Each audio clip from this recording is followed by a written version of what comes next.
Welcome back. Now we are going to solve this practice time of chapter 4, sorting materials into group. Then the first section A, take the column, take the correct option. Column A means section A का जो questions है वो है multiple choice question and that is take the correct option. Correct option को tick करना है. Which of the materials is insoluble in water? तो इसमें से sugar, washing soda, sand and stones 4 options है और क्वेश्चन है कि कौन सा मटेरियल है वो जो वाटर में इनसोल्यूबल है. देन इसमें 2 ऑप्शन सही रहेंगे, C and D. Sand and stone both are insoluble means पानी में घुल नहीं सकते. Second question is which of the following is lustrous? Then option C is right. Sorry, D is right. Iron. Iron is metal and is lustrous material. Next question, third question is which of the following readily burns in the presence of air on heating? Then its answer is combustible. Means combustible materials जो होते हैं वो air की presence में heat देने पर तेजी से जलते हैं, बर्न होते हैं. Next is fourth question, wax paper will be translucent. Wax paper will be translucent. Option C. Fifth question, which of the following is a soft material? Then chalk. Option B, chalk. Chalk is a soft material. Section B में जाएं, fill in the blanks. Blanks में fill करना है. Objects are made up of large variety of materials. कई तरह मतलब special type के matter से, स्पेशल टाइप के मटेरियल मैटर से मिलके जो होता है वो ऑब्जेक्ट बनता है और उस स्पेशल टाइप मैटर को मटेरियल कहते हैं. Then objects are made up of large variety of materials. Material fill करना है. Second question, most of the gases are insoluble in water. Insoluble. Third question is glass is a transparent substance. Glass is a transparent substance.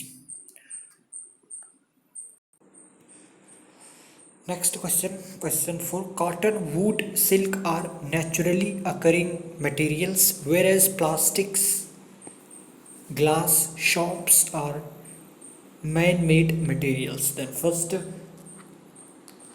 Dash में आपको fill करना है. First blank में naturally, second में man made. Naturally occurring materials and man made materials. Fifth question, materials that have luster are usually called as lustrous materials. तो आपको इसमें lustrous materials fill करना है. Fifth question. Sixth question, the gas which can dissolve in water is oxygen. Question 6 में oxygen. State whether the following statements are true or false. Stones and nails float on water. False. जो stone होता है और जो कील होती है वो पानी में डिप कर जाती है, फ्लोट नहीं करती. Second question, cotton is soft while iron is hard. This is true. Diamond is an opaque substance. This is false. Fourth question, mercury is a solid metal.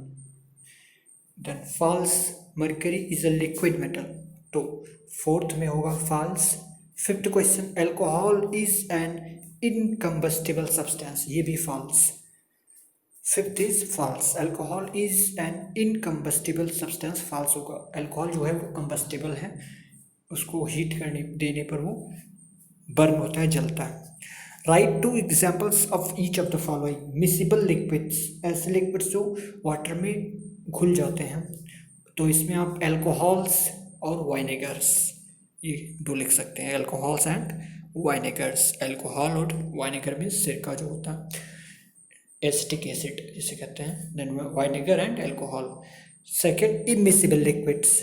To immiscible liquids में आप लिख सकते हैं petrol, diesel, mustard oil, refined oil, soybean oil, sunflower oil, any oil और petrol, diesel, ये आप लिख सकते हैं कोई भी इनमें से एनी टू।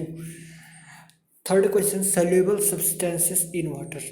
सॉल्युबल सब्सटेंसेस है, शुगर है, सॉल्ट है ना, शुगर और सॉल्ट, ये दो आप सोल्यूबल सब्सटेंस इन वाटर में लिख सकते हैं। एलम है जैसे फिटकरी कहते हैं, वो भी सोल्यूबल है, देन आपको लिखना sugar and salt in soluble substance in water. तो इसमें तो स्टोन लिख सकते हैं आप, सैंड लिख सकते हैं, आयरन रॉड लिख सकते हैं, एल्यूमिनियम रॉड, मार्बल्स, कोई भी दो आप लिख सकते हैं फोर्थ में, insoluble substance water. Fifth is substances that float on the surface of water. तो वुड हो गया, पेपर हो गया, प्लास्टिक हो गया, ये सब, स्पंज हो गया, ये सब ऐसे सब्सटेंस है जो वाटर पर फ्लोट करते हैं। Substance that sink in water, ऐसे सब्सटेंस जो सिंक कर जाते हैं, डूब जाते हैं वाटर में, तो वो हैं,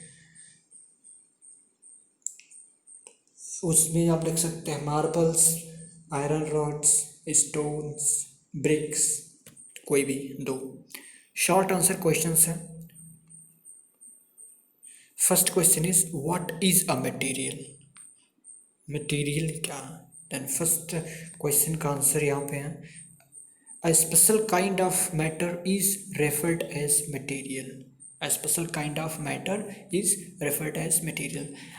Whatsoever we see with our eyes, अपनी आंखों से जो कुछ भी हम देखते हैं वो सब मैटर है, लेकिन कोई स्पेशल काइंड का अगर मैटर है, कोई उसकी स्पेशल प्रॉपर्टी, तो उसको मटेरियल कहते हैं, मटेरियल। देन आंसर फर्स्ट में आपको लिखना है, special kind of matter is referred as material. Second question, what are man made materials. Man made materials कौन कौन से हैं? तो इसमें आप लिख सकते हैं plastics, paper, nylon, soap, etc।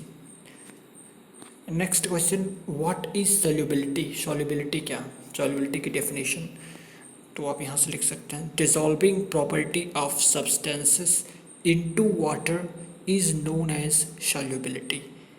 So dissolving property of substances into water is known as solubility. Next question is what is malleability, and its definition is here, malleability is a property of material by which it can be beaten to form its thin sheets. Malleability is a property of material by which it can be beaten to form its thin sheets.